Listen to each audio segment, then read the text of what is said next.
السلام عليكم ورحمة الله وبركاته. ازيكم عاملين ايه؟ النهاردة هنعمل وصفة سهلة وبسيطة وهي الفراخ المشوية في الفرن. يلا بينا. معانا طماطميتين وبصلتين ونص فلفلاية مع 3 فصوص توم، وهنضيف عليهم علبة زبادي ورشتين من الزيت،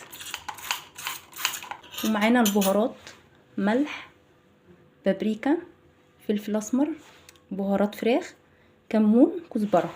بسم الله الرحمن الرحيم. وهنضيف حبة من دبس الرمان،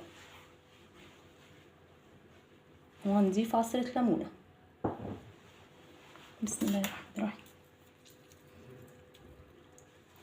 وهنضرب كل ده في الخلاط او في الكبة. بعد كده بقى نتبل الفراخ ونسيبها ساعتين كده في التتبيلة. وده شكل اخر وصفتنا النهارده.